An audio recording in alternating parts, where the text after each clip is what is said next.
செய்த உள்ளங்கள் அகன்று போகலாம், அழுகையும் கண்ணீரும் சொந்தமாகலாம்.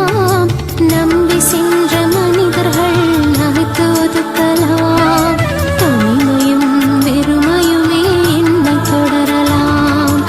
இறைவா நீ என்னை கைவிடாய், துணையாய் நீ என்னுள் உறைந்திடாய், ஆறுதலாய் நீ இருக்க அச்சமின்றி வாழுவேன். உம்மிடம் அடைக்கலம் புகுந்தேன், இறைவா உம்மிடம் அடைக்கலம் புகுந்தேன்.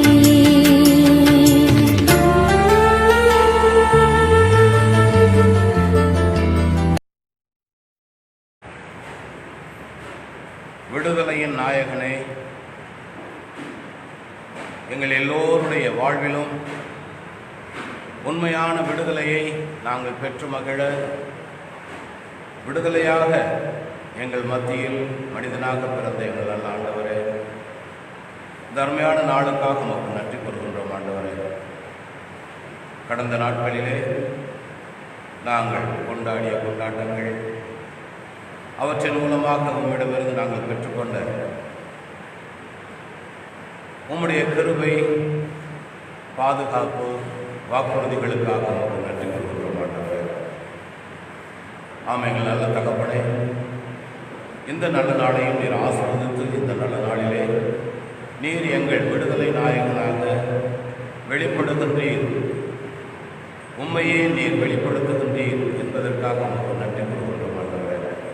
இந்த நல்ல நாளை நீர் உம்முடைய திருக்கரத்தால் ஆசீர்வதித்து இந்த ஆராதனையை பங்கெடுக்க என்று நீர் பெயர் சொல்லி அழைத்திருக்கின்ற ஒவ்வொருவருக்காக உமக்கு நன்றி கூறுகின்றோம் ஆண்டவரே. ஆமென். நல்ல தகப்பனே, அடியார்களை ஆசீர்வதியும். இந்த ஆராதனையின் தொடக்கம் முதல் கடைசி வரை உம்முடைய பிரசன்னம் எங்களோடு கூட இருந்து அடியார்களை வழிநடத்தி நாங்கள் ஏறெடுக்கின்ற ஜெபங்கள் எல்லாவற்றையும் ஆவியானவரின் வல்லமையாக வெளிப்படுத்த அடியார்களை ஆசீர்வதிக்க வேண்டும் என்று எங்கள் ஆண்டவர் மீண்டும் இயேசு கிறிஸ்துவின் மூலமாய் மன்றாடுகிறோம் நல்ல பிதாவே. பரிசுத்த லூக்கா எழுதிய நற்செய்தி 4ஆம் அதிகாரம், வாழ்வு தரும் வார்த்தைகள் 16 முதல் 21 முடிய. இயேசு தாம் வளர்ந்த ஊராகிய நாசரத்துக்கு வந்தார். தமது வழக்கத்தின்படி ஓய்வு நாளில் தொழுகை கூடத்திற்கு சென்று வாசிக்க எழுந்தார். இறைவாக்கினர் ஏசாயாவின் சுருளேடு அவரிடம் கொடுக்கப்பட்டது. அவர் அதை பிரித்த போது கண்ட பகுதியில் இவ்வாறு எழுதியிருந்தது: ஆண்டவருடைய ஆவி என்மேல் உள்ளது, ஏனெனில் அவர் எனக்கு அருள் பொழிவு செய்துள்ளார். ஏழைகளுக்கு நற்செய்தி அறிவிக்கவும், சிறைப்பட்டோர் விடுதலை அடைவர், பார்வையற்றோர் பார்வை பெறுவர் என முழக்கமிடவும், ஒடுக்கப்பட்டோரை விடுதலை செய்து அனுப்பவும், ஆண்டவர் அருள் தரும் ஆண்டினை முழக்கமிட்டு அறிவிக்கவும் அவர் என்னை அனுப்பியுள்ளார். பின்னர் அந்த ஏட்டை சுருட்டி ஏவலரிடம் கொடுத்துவிட்டு அமர்ந்தார். தொழுகை இருந்தவர்களின் கண்கள் அவர் அனைத்தும் அவரையே உற்று நோக்கி இருந்தன. அப்பொழுது அவர் அவர்களை நோக்கி, நீங்கள் கேட்ட இந்த மறைநூல் வாக்கு இன்று நிறைவேறிற்று என்றார்.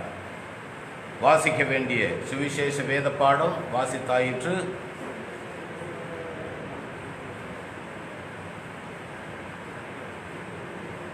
எல்லாம் வல்ல எங்கள் நல்ல தகப்பனே, இந்த அருமையான நாளுக்காக உங்களுக்கு நன்றி கூறுகின்றோம் ஐயா. இந்த நாளை நீர் விசேஷித்த விதமாக ஆசீர்வதித்து உம்மை எங்களுக்கு தரிசனமாக தருகின்றீர், வெளிப்படுத்துகின்றீர். வெளிப்படுத்தப்பட்ட விசேஷித்த இந்த விழாவுக்காக உமக்கு நன்றி கூறுகின்றோம் ஆண்டவரே. உம்முடைய பிரசன்ன திருவிழாவை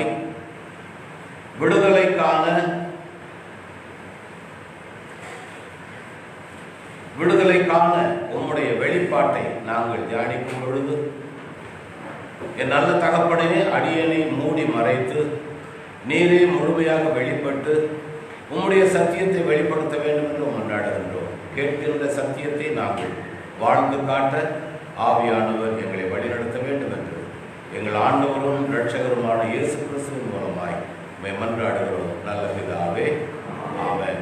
அமர்வோம்.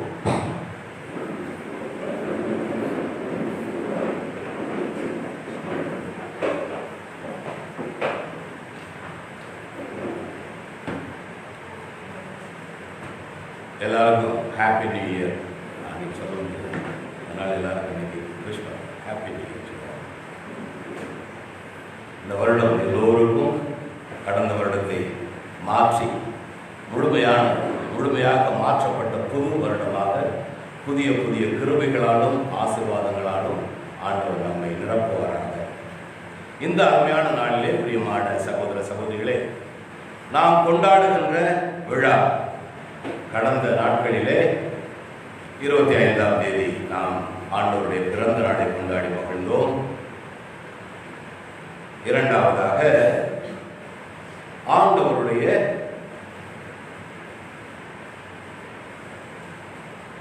ஆண்டவர் வெளிப்படுத்திய குடும்பத்தை பற்றிய சிந்தனையில நாம் ஆண்டவருக்கு நன்றி செலுத்தினோம். அடுத்த முதலாம் நாள், ஆண்டின் முதலாம் நாளிலே புதிய ஆண்டை கொண்டாடி மகிழ ஆண்டவர் கொடுத்த கிருபைக்காக நம்ம எல்லோரையும் அந்த புதிய வருடத்தை காண கொடுத்த பேர் அருளுக்காக கடவுளுக்கு நன்றி செலுத்த வேண்டும். எத்தனையோ பேர், கணக்கில் அடங்காத மக்கள் இந்த 2021ஆவது வருடத்தை காண ஆசைப்பட்ட மக்களிலே எத்தனையோ பேர் முடியாமல் போய்விட்ட சூழ்நிலை கடந்த வருடத்தின் நிலை. இந்த வருடத்தை காண செய்திருக்கின்ற ஆண்டவர் சந்தோஷமான முறையில் நாம் எல்லோரும் இந்த வருடம் முழுவதும் உண்மையிலேயே கடவுள் கொடுக்கின்ற ஆசீர்வாதங்களால் வாழ்ந்து காட்ட இன்று ஆண்டவர் நமக்கு எல்லா விதமான கஷ்ட நிலையிலிருந்தும் விடுதலை கொடுக்கின்ற, விடுதலையின் சின்னமாக, விடுதலை நாயகனாக நமக்காக வெளிப்படுகின்றார். இன்று நாம் வாசிக்க கேட்ட முதலாம் வேத பாடத்திலே ஆண்டவர் அவர் வெளிப்படும் பொழுது என்னவெல்லாம் செய்வார், எதற்காக அவர் வருகின்றார், அவர் இங்கே இந்த உலகத்தில் மனிதனாக தோன்றி என்னவெல்லாம் செய்ய போகின்றார் என்ற அவருடைய மேனிஃபெஸ்டோ என்று சொல்வார்கள், அவருடைய வாழ்வு பணிக்கான ஒரு அட்டவணையை இன்று நாம் வாசிக்க கேட்டோம். அவர் ஒடுக்கப்பட்டோருக்கு நற்செய்தி கொடுக்கவும், உள்ளம் உடைந்தவர்களுக்கு குணமளிக்கவும், சிறைப்பட்டவர்களை விடுதலை செய்யவும், கற்றுண்டோருக்கு விடுவை காட்டவும், அருள் தரும் ஆண்டினை அறிவிக்கவும், அநீதிக்கு பழிவாங்கும் நாளை அறிவிக்கவும், துயருற்று அழுவாருக்கு ஆறுதல் சொல்லவும், சாம்பலுக்கு பதிலாக அழகு மாலை கொடுக்கவும், புலம்பலுக்கு பதிலாக மகிழ்ச்சியின் தைலத்தை வழங்கவும் ஆண்டவர் இந்த உலகத்திலே மனிதனாக தோன்றியிருக்கின்றார் என்பதை ஏசாயாவின் மூலமாக, ஏசாயா புத்தகத்திலே 61வது அதிகாரத்திலே 1 முதல் 11வது வசனத்திலே நாம் வாசிக்க கேட்ட அந்த வாக்குறுதி இன்று நிறைவேறிற்று என்று ஆண்டவர் இயேசு கிறிஸ்துவை இன்றைய வேத பாடத்தில் சொல்லுகின்றார். என்று வாசிக்க கேட்ட சுவிசேஷ வேத பாடத்தில் 21வது வசனம் படிக்க,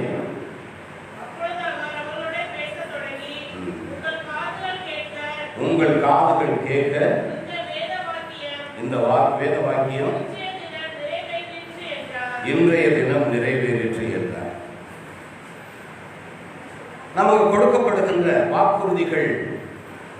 வாக்குறுதிகள் என்று சொல்ல போனால் எல்லாமே நமக்கு ஆண்டவரால் கொடுக்கப்படுகின்ற வாக்குறுதி என்று எதை நம்புகிறோமோ அது எல்லாமே நிச்சயமாக நிறைவேறும் என்பதை இந்த நல்ல நாளிலே முதலில் கொடுக்கப்பட்ட வாக்குறுதி வாசிக்கப்பட்டது. இரண்டாவதாக நிறைவேற்றப்பட்டு கொண்டிருக்கும் வாக்குறுதி வெளிப்படுகின்றது. இதே போன்று பிரியமான சகோதரி சகோதரியே, நாம் ஒவ்வொருவருடைய வாழ்க்கையிலும் ஆண்டவர் நமக்கு கொடுக்கின்ற வாக்குறுதி நிச்சயமாக நிறைவேறும். வாக்குறுதி என்று சொல்ல போனால், இப்போ நம்ம 1ஆம் தேதி எல்லாரும் என்ன செஞ்சிருக்கோம்? வாக்குறுதி அட்டைகளை வாங்கியிருப்போம் இல்லையா? வாக்குறுதி அட்டைகள் நமக்காக வழங்கப்படுகின்றது. அந்த வாக்குறுதி அட்டைகளில் ஏதாவது ஒன்று எனக்குன்னு என்ன இருக்குது அப்படிங்கிறத பார்க்கறதுக்காக ரொம்ப பேர் ஆசையாக என்ன செய்வோம்? அந்த வாக்குறுதி அட்டையை பெற்றுக்கொள்ள முன் வருவோம். இன்னும் நிறைய பேர் என்ன செய்வாங்க? இந்த வருடம் ஒரு கட்டுப்பாட்டிற்குள் உள்ளதால் எப்படியோ மற்ற நாட்களிலே மற்ற வருடங்களிலே அந்த வருடத்தின் முதல் நாளிலே ஆண்டவருடைய வாக்குத்தத்தம் என்ன என்று அறிந்து கொள்வதற்காக எங்கெங்கெல்லாமோ பயணம் செய்வார்கள். எந்தெந்த மாதிரிப்பட்ட ஜப கூட்டங்களில் எல்லாமோ பங்கெடுப்பார்கள். எதற்காக என்றால் அவர்களுக்காக வர இருக்கின்ற வருடம் எப்படிப்பட்ட வருடமாக இருக்க போகின்றது என்ற குறி தெரிந்து கொள்வதற்காக செல்கின்றார். அதே போன்று நமக்கும் வாக்குறுதி கொடுக்கப்பட்டிருக்கின்றது. இப்போ வாக்குறுதி அப்படின்னு சொல்ல போனால், ராஜா என்ன பண்ணாரா, அவருடைய குதிரை வண்டியில் பயணம் பண்ணிட்டு இருந்தாராம். பயணம் பண்ணிட்டு இருக்கும்போது ஒரு பிச்சைக்காரன் வந்து அவர் கட்டை ஏந்தி, ஐயா பிச்சை போடுங்க அப்படின்னு சொல்லிட்டு கேட்டான். பிச்சை போடுங்கன்னு கேட்டதுக்கு அந்த ராஜா, நான் என்னப்பா பிச்சை போட போறேன், நீயே எனக்கு பிச்சை கொடு அப்படின்னு கேட்டான். நான் ராஜா நினைச்சு பிச்சை கேட்டேன், நிறைய கொடுப்பாருன்னு நினைச்சேன். ஆனால் அவர் வந்து எனக்கே பிச்சை கேட்கறாருன்னு சொல்லிட்டு அவர் வச்சிருந்த தட்டில் இருந்து ஒரு அரிசி எடுத்து அவர் கையில் கொடுத்தார். ஒரு அரிசி எடுத்து ராஜா கையில் கொடுத்தார். அந்த அரிசியை வாங்கின ராஜா, இதை நானே உனக்கும் பிச்சை தரலாம் அப்படின்னு சொல்லிட்டு அவருடைய தட்டில் போட்டுட்டேன். அப்புறம் இந்த பிச்சைக்காரர் என்ன செய்கின்றார்? வீட்டிற்கு சென்று மாலையில் அவருக்கு என்ன கலெக்ஷன் கிடைச்சிருக்கு அப்படிங்கிறதெல்லாம் எண்ணி பார்த்துட்டு இருக்கிற சமயத்தில் அந்த அரிசியும் பார்க்குறாரு. அரிசியில் ஏதோ ஒன்று லேசாக மின்னிக்கிட்டு இருக்கிற மாதிரி இருக்குது. அந்த மின்னிக்கிட்டு இருக்கிறத எடுத்து பார்த்தாக்க ஒரே ஒரு தங்க அரிசி இருந்தது. அந்த ஒரு தங்க அரிசியை பார்த்த அந்த மனுஷன், அடாடா, என் தட்டில் இருந்து அத்தனையும் கொடுத்துருந்தேனாக்க அவர் எனக்கு எல்லாத்தையுமே தங்கமாக மாற்றி கொடுத்துருப்பாரு. நான் ஒரே ஒரு அரிசி தான் கொடுத்தேன், எவ்வளோ பிரச்சனை ஆகிட்டேன், நான் அவரை போய் நான் கஞ்சன்னு சொல்லிட்டேன் அப்படின்னு சொல்லிட்டு மன வருத்தப்பட்டாரா. இதே போன்று நாம் எல்லோரும் பைபிள் விவிலியம் என்று இருக்கின்ற மொத்த விவிலியத்தையே ஆண்டவர் நமது கரங்களில் கொடுத்திருக்கிறார். மொத்த விவிலியத்தையே ஒவ்வொரு வார்த்தையும் ஆண்டவருடைய வாக்குறுதிகளால் நிறைப்படுகிற வாக்குறுதிகள் என்ற அந்த வார்த்தைகளை கொடுத்திருக்கின்ற ஆண்டவர்கிட்ட எனக்கு பிச்சை போடணும்னு சொல்லிட்டு ஒரே ஒரு கார்டு எடுத்து அந்த கார்டில் இருக்க ஒரே ஒரு அரிசியை மட்டும் நம்ம எடுத்து போகிறோம். அந்த அரிசி எனக்கு கிடைச்சா போதும்னு நினச்சிது. ஆனால் ஆண்டவர் என்ன செய்யறாரு தெரியுமா? நம்ம எல்லோருக்கும் நிறைவாக விவிலியத்தில் இருக்கின்ற அத்தனை வார்த்தைகளுமே நம் எல்லோருக்கும் வாக்குறுதிகளாக கொடுக்கப்பட்டிருக்கின்றன. அந்த அத்தனை வாக்குறுதியையும் பெற்றுக்கொள்ளும் அத்தனை வாக்குறுதிகளையும் நம்முடைய வாழ்க்கையிலே நிறைவேற்றப்பட வேண்டிய நிலையிலே ஆண்டவர் இன்று எவ்வாறு நாம் ஏசாயா புத்தகத்திலே வாசிக்க கேட்ட வாக்குறுதி லூக்கா எழுதிய நற்செய்தியிலே 4வது அதிகாரத்தில் நிறைவேறிவிட்டது என்று ஆண்டவரால் சொல்லப்படுகின்றதோ, அதே போன்று நாம் நமக்கென கொடுக்கப்பட்டிருக்கின்ற இந்த பைபிளிலே கொடுக்கப்பட்டிருக்கின்ற ஒவ்வொரு வார்த்தையுமே ஆண்டவருடைய வாக்குறுதிகள். அந்த வாக்குறுதிகள் நம்முடைய வாழ்க்கையிலே நிறைவேற வேண்டும். நிறைவேறுவதற்காக பிரியமான சகோதரன் சகோதரியே, நாம் எத்தனையோ காரியங்களை ஏறெடுக்கின்றோம். ஜபங்களிலே கலந்து கொள்ள முயற்சி செய்கின்றோம், காணிக்கைகளை கொடுக்கின்றோம், தர்ம காரியங்களை செய்ய முயற்சி செய்கின்றோம். எல்லாவற்றையும் செய்தாலும் நாம் இருக்கின்ற நிலையிலிருந்து எவ்வளவு தூரம் நாம் மாறி இருக்கின்றோம்? இருக்கின்ற நிலையிலிருந்து நாம் மாறி இருக்கின்றோமா? என்பதை சற்று சிந்தித்து பார்த்தோம் என்றால் யார் யாரெல்லாம் இப்போ எரேமியா 29வது அதிகாரம் 13வது வசனம் படிக்கல. எரேமியா 20 எதிர்பார்த்திருக்கும் உங்கள் முடிவை உங்களுக்கு கொடுக்கும்படிக்கு நான் உங்கள் பேரில் நினைத்திருக்கிற நினைவுகளை அறிவேன் என்று கர்த்தர் சொல்லுகிறார். அவைகள் தீமைக்கல்ல, சமாதானத்திற்கு ஏதுவான நினைவுகளே. நீங்கள் என்னை தேடுவீர்கள். எரேமியா 29:13. நீங்கள் என்னை தேடுவீர்கள், உங்கள் முழு இருதயத்தோடும் என்னை தேடும் பொழுது நீங்கள் என்ன செய்வீங்க? என்னை கண்டுகொள்வீர்கள். என்னை முழு உள்ளத்தோடு முழு இருதயத்தோடு தேடும் பொழுது நீங்கள் என்னை கண்டுகொள்வீர்கள் என்று ஆண்டவர் சொல்கிறார். என்று ஆண்டவர் வெளிப்படுத்துகிறார். நாம் கிறிஸ்து பிறப்பின் நிகழ்வுகளை சிந்திக்கும் பொழுது 3 ஞானிகள் ஆண்டவரை தேடி வந்தார்கள். ஆண்டவருடைய பிறந்த இடத்திலே அவரை சந்திக்க, அவரை ஆராதிக்க, அவரை வணங்க என்று அங்கே வந்தார்கள். வருகின்ற வழியிலே அவர்களுக்கு எத்தனையோ இடர்பாடுகள் இருந்தாலும், அவர்களை வழிமாற்றி செல்லக்கூடிய நிலை வந்தாலும், எங்கே தேட வேண்டுமோ அந்த இடத்துல தேடாமல் அரசர் அரண்மனையிலே போய் தேடினாலும் இறுதியாக அவர்களுக்கு ஆண்டவர் பிறந்திருக்கின்ற இடம் காட்டப்படுகின்றது. ஆண்டவர் பிறந்திருக்கின்ற இடம் இறுதியாக அவர்களுக்கு காட்டப்படுகின்ற முக்கிய காரணமே, அவர்கள் ஏதோ எங்கெங்கேயோ இருந்து 3 அரசர்கள் என்று சொல்வார்கள், 3 ஞானிகள் என்று சொல்வார்கள், 3 சாஸ்திரிகள் என்று சொல்வார்கள். அவர்கள் எல்லாம் எங்கேயோ அவர்கள் இருந்த இடத்திலிருந்து புறப்பட்டு வந்து ஆண்டவரை கண்டடைந்தார்கள். அவருடைய உள்ளத்தின் வாஞ்சை ஆண்டவரை காண வேண்டும். முழு இருதயத்தோடு அவர்கள் ஆண்டவரை தேடி வந்தார்கள். முழு இருதயத்தோடு தேடி வந்ததால் ஆண்டவர் அவர்களுக்கு வெளிப்பட்டார். அதே போன்று நாம் எல்லா ஜனத்துக்கும் சந்தோஷத்தை கொடுக்கும் நற்செய்தி அறிவிக்க வந்தேன் என்று தேவதூதன் சொல்லி அந்த ஆடு மேய்த்து கொண்டிருந்த ஆயர்களை இது உங்களுக்கு அடையாளம் என்று சொல்லி சென்று பாருங்கள் என்று சொல்லுகின்றார். அதை நம்பினார்கள். நம்பியவர்கள் சென்று பார்க்கின்றார்கள். அவர்களுடைய உள்ளம் சுத்தமானதாக இருந்தது. சுத்த இருதயம் உள்ளவர்கள் பாக்கியவான்கள், ஏனெனில் அவர்கள் கடவுளை தரிசிப்பார்கள்.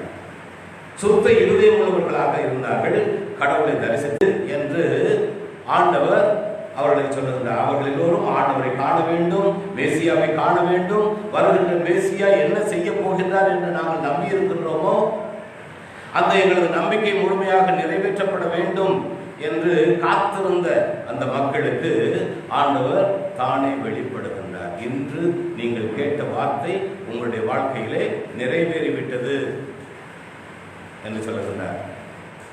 பிரியமான சகோதர சகோதரிகளே, ஆண்டவர் வெளிப்படும் பொழுது ஆண்டவர் குழந்தையாக குடிலிலே பிறந்தார், மாட்டு கொட்டத்திலே பிறந்தார் என்று கேட்கின்றோம். அவரை சந்திக்க என்று இன்னொருத்தரும் நினைச்சிருந்தான். யாரு? எந்த ராஜாக்கள் போயிட்டு இந்த 3 சாஸ்திரிகளும் அரசன் பிறந்திருக்கின்றார், அரசரை நாங்கள் காண வந்திருக்கின்றோம் என்று சொன்ன பொழுது அந்த அரசனை நானும் காண வேண்டும் என்று ஏரோதுவும் ஆசைப்பட்டார். இந்த 3 சாஸ்திரிகளும் முழு இருதயத்தோடு ஆண்டவரை தேடுகிறார்கள். அதே போன்று சுத்த இருதயம் உள்ளவர்கள் ஆண்டவரை கண்டார்கள். ஆனா இவனும் தேடுறான், இவனும் காணணும்னு சொல்லிட்டு வந்தான். ஆனா அவனுக்கு என்ன செய்யல? கடவுள் கிடைக்கல. ஏன்னா அவனுடைய இருதயம் சுத்தமுள்ள இருதயமாக இல்லை. அவன் ஆண்டவரை தேடுகின்ற முழு இருதயத்தோடு ஆண்டவரை தேடவில்லை, அழைப்பதற்காக தேடுகின்றான். அந்த ஒரு காரணத்தினால் அவன் தேடிய கடவுள் அவனுக்கு கடைசி வரை தரிசனமே கொடுக்கவில்லை. ஏனெனில் தேடிய காரணம் வேறு. இந்த 3 பேரும் முழு இருதயத்தோடு ஆண்டவரை காண வேண்டும் என்று தேசம் கடந்து வந்து அவரை பார்க்கிறார். இந்த நல்ல நாளிலே ஆண்டவர் உலகிற்கே வெளிப்படுகின்றார். 3 அந்த சாஸ்திரிகள், 3 அரசர்கள் என்று சொல்வார்கள், 3 ஞானிகள் என்று சொல்வார்கள். அந்த 3 ஞானிகளாக இருந்தாலும் சரி, அரசர்களாக இருந்தாலும் சரி, சாஸ்திரிகளாக இருந்தாலும் சரி, அவர்கள் வேற்று நாட்டில் இருந்து, வேறு இடத்திலிருந்து அங்கே வந்து ஆண்டவரை தரிசிக்க வருகின்றார்கள். இதன் மூலமாக ஆண்டவர் உலகிற்கே வெளிப்படுகின்றார். உலகிற்கே வெளிப்படுகின்றார். வெளிப்படுகின்ற ஆண்டவர் நான் என்ன செய்ய வந்திருக்கின்றேன் என்பதை இன்று வெளிப்படுத்துகின்றார். ஆண்டவருடைய அட்டவணை, அவர் இந்த உலகிலே என்ன செய்ய வேண்டும் என்று விடுதலை செய்து அனுப்புதல், விடுதலை செய்து அனுப்புதலே இயேசுவின் பணிகள் அனைத்தின் சுருக்கமாக இருக்கின்றது. விடுதலை செய்து நம் எல்லோரையும் விடுதலை செய்து அனுப்புவதே அவருடைய அனைத்து பணிகளின் ரத்தின சுருக்கம் என்று சொல்லப்போனால் விடுதலை செய்து அனுப்புவது. அந்த விடுதலை செய்து அனுப்புவதற்காகவே ஆண்டவர் இந்த உலகிலே மனிதனாக தோன்றினார். விடுதலை, நாம் எல்லோருக்கும் விடுதலை வேண்டும். விடுதலை அப்படின்னு சொல்லிட்டு அவர் பேசும்போது அவருக்கு எதிராக பேசின பரிசேயர்கள் எல்லாம் என்ன செஞ்சாங்க? நாங்க யாருக்கும் அடிமையா இருந்தது இல்லையே, நாங்க எல்லாரும் ஆபிரகாமின் மக்கள், நாங்கள் எல்லோரும் ஆபிரகாமின் மக்கள், அடிமைகள் அல்ல, நாங்கள் எதிலிருந்து விடுதலை அடைய வேண்டும் என்று விடுதலையை பற்றி அவர் பேசும் பொழுது அவர்கள் எதிர்த்து பேசுகின்றார்கள். பேசுகின்ற பொழுது ஆண்டவர் அவர்களுக்கு சொல்லுகின்ற அருமையான காரியம் என்ன என்றால், நீங்கள் உங்களை அறிந்தால், உண்மையை நீங்கள் அறிந்தால், உண்மையை நீங்கள் அறிந்து கொண்டால், யோவான் 8வது அதிகாரம் 32வது வசனம்,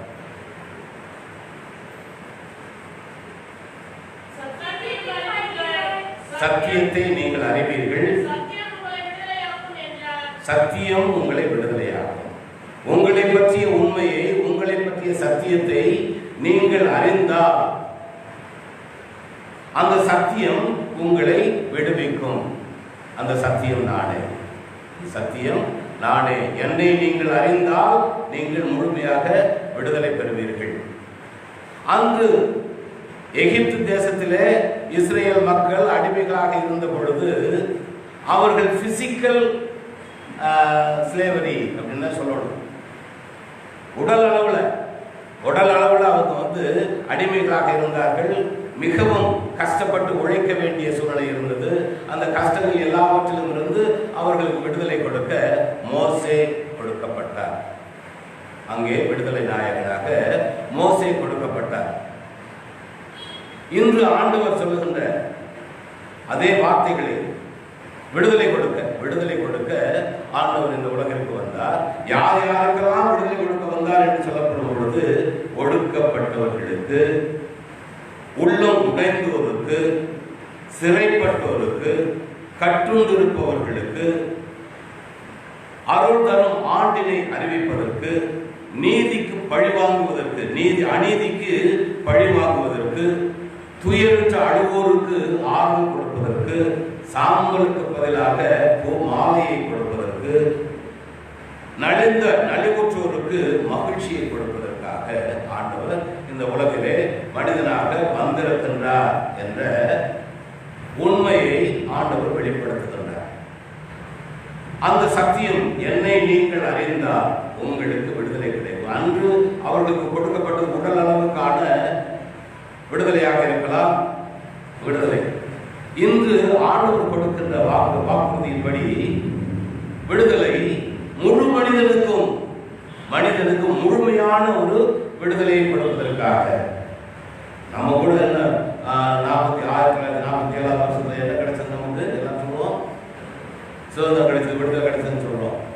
அந்த விடுதலை கிடைச்சு இன்னைக்கு நம்ம என்ன செய்யல, அதே அந்த நாம் என்ன மாதிரிப்பட்ட விடுதலை எதிர்பார்த்து விடுதலை வாங்கப்பட்டதோ அந்த விடுதலை நமக்கு கிடைத்திருக்கின்றதா என்பது எல்லோரும் நினைத்து பார்த்தால் சொல்ல முடியும். அதுவும் நமக்கு அரசியல் விடுதலை. அன்று அவர்கள் கொடுத்தது அரசியல் விடுதலையாக அரசியல் விடுதலை கொடுத்தார்கள். இன்று ஆண்டவர் சொல்லுகின்றது முழு மனிதனுக்கும், ஒவ்வொரு மனிதனும் எப்படி வாழ்ந்தால் ஆண்டவருடைய பிள்ளையாக வாழ முடியும், அவன் நினைக்கும் வகையில் வாழ முடியும் என்பதை முழுமையான விடுதலையாக ஆண்டவர் சொல்லுகின்றார். அந்த முழுமையான விடுதலையை கொடுப்பதற்கு ஆண்டவர் இயேசு கிறிஸ்து ஒருவரால் மட்டுமே முடியும். ஆண்டவர் இயேசு கிறிஸ்து ஒருவரால் மட்டுமே முடியும். அந்த ஆண்டவர் இயேசு கிறிஸ்து ஒருவரால் மட்டுமே முடியும் என்ற அந்த நம்பிக்கையை உறுதிப்படுத்த ஆண்டவர் நம்மை அழைக்கின்றார். ஆண்டவர் இயேசு கிறிஸ்து ஒருவரால் மட்டுமே நமக்கான முழு விடுதலையை கொடுக்க முடியும். அந்த இது விசுவாசம், இது நம்முடைய விசுவாசம், நம்பிக்கை. அந்த விசுவாசத்திலே வாழ்ந்து கொண்டிருக்கின்ற நாட்களிலே நமக்கு வருகின்ற இடர்பாடுகள், போன வருஷத்து கொரோனாவை வச்சுக்கோங்க, போன வருஷம் இருக்கின்ற கொரோனாவே நினைத்து பாருங்களேன். இந்த கொரோனாவின் காரணத்தினால் எத்தனையோ பேர் கடவுளை கேள்வி கேட்டிருக்கிறார்கள். கடவுளுக்கு முன்பாக கேள்விகளை எழுப்பி இருக்கின்றார்கள். கேள்விகளுக்கு பதில் கிடைத்ததா என்பது அவர்களுக்கு தெரியும். கடவுளின் கோபம் என்றெல்லாம் சொல்லி இருக்கின்றார்கள். அந்த கடவுளின் கோபத்திற்கு பதிலாக கடவுள் அமைதியை, சாந்தத்தை, சமாதானத்தை கொடுத்திருக்கின்றாரா? ஆம் பிரியமான சகோதர சகோதரிகளே, அந்த நம்பிக்கையிலே நாம் உறுதியாக இருக்க நம்மை அழைக்கின்றார். இப்போ நம்ம எல்லாருக்கும் நல்லா தெரிஞ்ச ஒரு கேரக்டர், பர்சனாலிட்டி அப்படின்னு சொல்லணும்னா யோபை பற்றி நம்ம எல்லாருக்கும் நல்லா தெரியும். யோபை பற்றி நம்ம எல்லாருக்கும் மிகவும் நன்றாக தெரிந்த ஒரு காரியம், அவர் ரொம்ப நல்ல மனுஷன், உண்மையும் உத்தமம் உள்ள ஊழியன் என்று ஆண்டவரால் சாட்சி சொல்லப்பட்டவர். அவருடைய அந்த உண்மை தன்மையிலே நிலைத்திருக்க அவர் வாழ்விலே ஒரு நாள் கூட சந்தேகம் இல்லாமல் வாழ்ந்து கொண்டிருந்தவரை சாத்தான் சோதிக்கின்றான். அனுமதி பெற்று சாத்தான் சோதிக்கின்றான். சோதனை நேரத்தில், சோதனை நாட்களிலே அவருக்கு எப்படிப்பட்ட சோதனை எல்லாம் வந்தது என்றால், அவருடைய மனைவி நீ அந்த ஆண்டவரை படிச்சுட்டு செத்து போய் அப்படின்னு சொல்றாங்க. அவருடைய நண்பர்கள் எல்லாம் அவரை ஆற்றுப்படுத்துவது போல துயரப்படுகின்றார்கள். அவர் தன்னையே அவர் நினைச்சு பார்த்து, நான் பிறந்த நாள் சபிக்கிறேன் அப்படின்னு சொல்றாரு. நான் பிறக்காமல் இருந்ததால நல்லா இருந்தது, கருவிலேயே நான் அழிந்து போயிருந்தால் நன்றாக இருக்கும் என்று சொல்லக்கூடிய அளவுக்கு கூட அவர் அவருடைய வாழ்க்கையில மிகவும் கஷ்டத்தை அனுபவித்தார். இருந்தாலும் அவர் சொல்லுகின்ற அருமையான வார்த்தை 13:15 என்ன சொல்றாரு? 13:15 யோபு புத்தகத்தில் 13:15 அவர் என்னை கொன்று போட்டாலும் அவர் மேல் நம்பிக்கையாக இருப்பேன். அவர் என்னை கொன்று போட்டாலும் அவர் மேல் நான் நம்பிக்கையாக இருப்பேன் என்று சொல்லுகிறார். அந்த அளவிற்கு நம்முடைய விசுவாசம், ஆண்டவர் கொடுக்க முழு விடுதலையை நாம் முழுமையாக பெற்றுக்கொள்ள வேண்டும் என்றால், அவர் மீது நாம் கொண்டிருக்கின்ற விசுவாசத்திலே வருகின்ற துன்பங்கள், கஷ்டங்கள், அவமானங்கள் எதுவாக இருந்தாலும் எல்லாவற்றையும் தாங்கி அவர் என்னை கொன்று போட்டாலும் அவரை நான் நம்புவேன் என்று சொல்லுகின்ற யோபுவை போன்று நாமும் நம்முடைய கஷ்ட நாட்களிலும், ஆண்டவரே நீதான் எங்களுக்கு, நீங்க மட்டும்தான் எங்களுக்கு, நீங்க இருந்த போதும், மற்ற எல்லாமே எதுவுமே எனக்கு தேவை. ஆண்டவர் ஏசாமி கிட்ட கேட்ட பொழுது பவுல் கேட்கிறாரு, எனக்கு 3 முள் இருக்குது, அந்த முள்ளை எடுத்துட்டா நல்லா இருக்கும் 3 தடவை ஜெபம் பண்ணேன். ஆனா அவர் என் கிருபை உனக்கு போதும் என்று சொன்னார். அதே போன்று இன்று ஆண்டவர் நான் உனக்கு போதும் என்று ஆண்டவர் இந்த நல்ல நாளிலே மனிதன் முழுமையாக விடுதலை பெற வேண்டும் என்றால் என்னை அறிந்து கொள்ள வேண்டும். யோவான் 17:3 நம்ம எல்லாரும் நல்லா தெரிஞ்சது, நித்திய ஜீவனை பெற்றுக்கொள்ள வேண்டும் என்றால் அவரை அறிந்திருக்க வேண்டும். ஆண்டவர் தந்தையையும் தந்தை அனுப்பிய அவருடைய திருக்குமாரனையும் அறிந்திருப்பதே நித்திய ஜீவன். ஆண்டவரை நாம் அறிந்து கொண்டோம் என்றால், அந்த அறிந்து கொண்ட உண்மையிலே நாம் நிலைத்திருந்தோம் என்றால், நிலைத்திருக்கின்ற அந்த உண்மையை நாம் விசுவாசித்து அவரிடமே நாம் ஜெபித்து, நம்முடைய ஜெபத்திலே நாம் நிலையாக இருந்தோம் என்றால், ஒரு மனதாக ஜெபித்தோம் என்றால், முழு இருதயத்தோடு ஜெபித்தோம் என்றால், முழு இருதயத்தோடு தேடினோம் என்றால், தேடி ஆண்டவரை நாம் கண்டுகொள்வோம். ஆண்டவர் ஏன் சத்து சொல்லியிருக்காரு? மற்ற 7:7 என்ன சொல்றாரு? தேடுங்கள் கண்டடைவீர்கள், தேடுங்கள் கண்டடைவீர்கள் என்று சொல்றாங்க.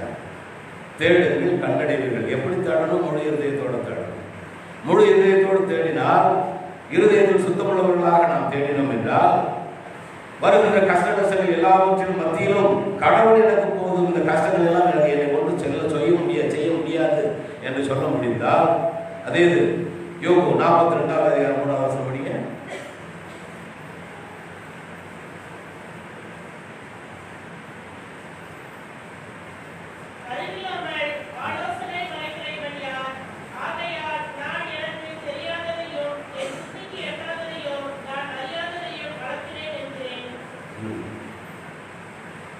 ஆண்டவர் அந்த 42வது அதிகாரத்தில் முழுவதுமே சொல்ல போனா, அவருக்கு கொடுக்கப்பட்டிருந்த கஷ்டங்கள் எல்லாவற்றுக்கும் அவரே ஒரு தீர்வு சொல்லுகின்றார். அவர் நினைச்சார்னா என்ன நடக்காது? நடக்காம இருக்காது. ஆண்டவர் நினைச்சார்னா நடக்கும் என்பதை முழுமையாக நம்பியதால் அவருடைய வாழ்க்கையிலே அவருக்கு கிடைத்தது, இழந்தது எல்லாவற்றையும் என்ன கிடைக்குது? அவருக்கு இரட்டத்தனையாக கொடுக்கப்படுகின்றது. பிரியமான சகோதர சகோதரிகளே, நம்முடைய இந்த நாளில் நமக்கு கொடுக்கப்படுகின்ற வாக்குறுதி, ஆண்டவர் இந்த 10 வேலைகளை செய்வதற்காக, கொடுக்கப்பட்டோருக்காக, உள்ள உடைந்தோருக்காக, சிறைப்பட்டவருக்காக, கற்றுள்ளோருக்காக, ஆளுநரும் ஆண்டினை பெற்றுக்கொள்வதற்காக, அநீதிக்கு பழிவாங்கப்படுவதற்காக, துயரூற்று அழுவோருக்கு ஆறுதல் சொல்வதற்காக, சாப்பலுக்கு பதிலாக பூமாலையை கொடுப்பதற்காக, புலம்பலுக்கு பதிலாக மகிழ்ச்சியை கொடுப்பதற்காக, நலிவுற்றோருக்கு புகழ் கொடுப்பதற்காக ஆண்டவர் இந்த உலகத்திலே வந்தேன் என்று சொல்லுகின்றார். இந்த 10 அவருடைய புரோகிராம்ல நாம் எந்த இடத்தில் இருக்கின்றோம்? நாம் இருக்கின்ற இடத்திற்கு ஆண்டவரை அழைத்தால் நிச்சயமாக வருவார். நாம் இருக்கின்ற அந்த அடிமைத்தனத்திலிருந்து நம்மை முழுமையாக மீட்டெடுப்பார். முழுமையான விடுதலை நமக்கு கொடுக்க காத்திருக்கின்றார். ஆண்டவர் வேண்டுவது எல்லாமே நம்மிடமிருந்து, அவர் எதிர்பார்ப்பது எல்லாமே முழு இருதயத்தோடு அவரை தேட வேண்டும். சுத்தமுள்ள இருதயத்தோடு அவருக்காக காத்திருக்க வேண்டும்.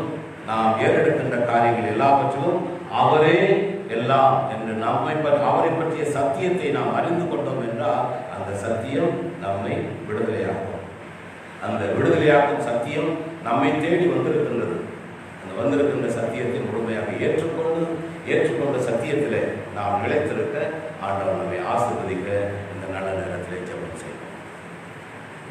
கிருபை நிறைந்த எங்கள் நல்ல தகப்பனே, இந்த அருமையான நாளிலும் நாங்கள் கேட்ட உம்முடைய விடுதலை நாயகன், விடுதலைக்காக வெளிப்படுதல் என்ற உம்முடைய சத்தியத்தை கேட்டதற்காக உங்களுக்கு நன்றி கூறுகின்றோம். ஆண்டவரே, அடியார்களோடு நீர் பேசியதற்காக நன்றி கூறி, நீர் பேசிய வார்த்தைகளை கேட்டுக்கொண்டிருந்த காதுகள் இன்று நிறைவேறிற்று. நீங்கள் கேட்டது எல்லாமே இன்று நிறைவேறிற்று என்று ஆண்டவர் இயேசு கிறிஸ்து சொன்னது போல, நாங்கள் கேட்ட இந்த காரியம் எங்களது வாழ்க்கையிலும் முழுமையாக முழு மனிதனும் விடுதலை பெற எங்கள் ஒவ்வொருவரையும் நீர் ஆசீர்வதிக்க வேண்டும் என்று எங்கள் ஆண்டவர் மீட்பருமான இயேசு கிறிஸ்து மூலமாய் மன்றாடுகிறோம். நல்ல பிதாவே.